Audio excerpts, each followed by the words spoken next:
యేసుని హృదయంలో చేర్చుకున్నానో నాకు సంతోషము, నాకు సమాధానము, నాకు నెమ్మది, నాకు ఆనందము. కాబట్టి రక్షకుడు నీ కొరకు దిగి వస్తే ఆయన తృణీకరిస్తున్నావా? ఈరోజు చాలా మంది యేసు ప్రభుని తృణీకరిస్తా ఉన్నారు. ఆయన మా దేవుడు కాదంటున్నారు, ఆయన మన దేవుడు కాదంటున్నారు. దేవునికి కులం లేదు, దేవునికి మనుషుల మీద పక్షపాతం లేదు. ఆకాశం ఒక్కటే, భూమి ఒక్కటే, గాలి ఒక్కటే, నీరు ఒక్కటే, అగ్ని ఒక్కటే, ఇదంతా చేసిన దేవుడు ఒక్కడే. ఆ దేవునికి ఏమి పక్షపాతం లేదు. ఆ దేవుడు మనల్ని ప్రేమించి నీవు చేయాల్సిందంతా కూడా ఆయనే చేసి ఒక్కటే మాట అంటున్నాడు, నా కుమారుడా, నా కుమారి, నన్ను అంగీకరిస్తే, నా యందు విశ్వాసం ఉంచితే నీ పాపాలన్నీ క్షమిస్తాను, నేను దేవుని రాజ్యానికి, పరలోకానికి చేర్చుకుంటాను. క్రిస్మస్ సందర్భంలో మీకందరికీ ఈ శుభవార్త తెలియజేస్తా ఉన్నాను. ఇంకా ఎవరైనా యేసు ప్రభుని నమ్మకుంటే గనక ఆయన అందరికీ దేవుడు. బైబిల్లో రాబడిన మాట ఏంటంటే యేసుక్రీస్తు ప్రభు అందరికీ దేవుడు. ఆయన పుట్టినప్పుడు మీరు చూడండి, గొల్లలు వచ్చారు ఆయన దగ్గరికి, గొల్ల వాళ్ళు వచ్చారు ఆయన దగ్గరికి.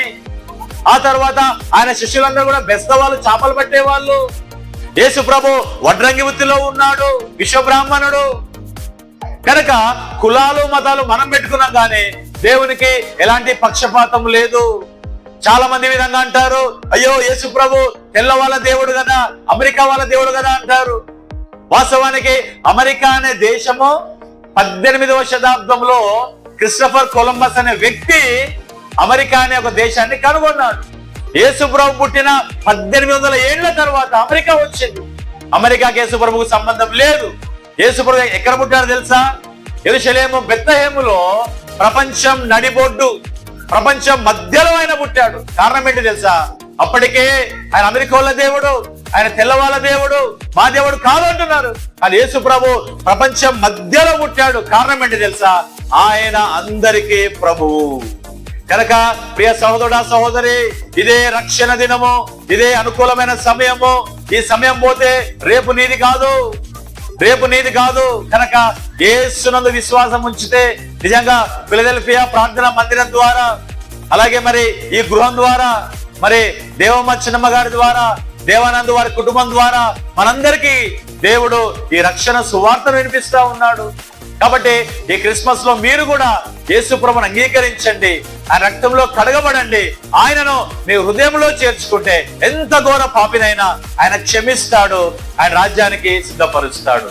కనుక ఆ విధమైనటువంటి ఆ సంతోషాన్ని మేము అనుభవించాము, మీరు కూడా అనుభవించాలనే మీ మధ్యలోకి ఈ రక్షణ సువార్తను మీకు మేము తెలియపరుస్తా ఉన్నాము. కాబట్టి యేసునందు విశ్వాసం ఉంచండి, యేసుని అంగీకరించండి, యేసుని నమ్మండి.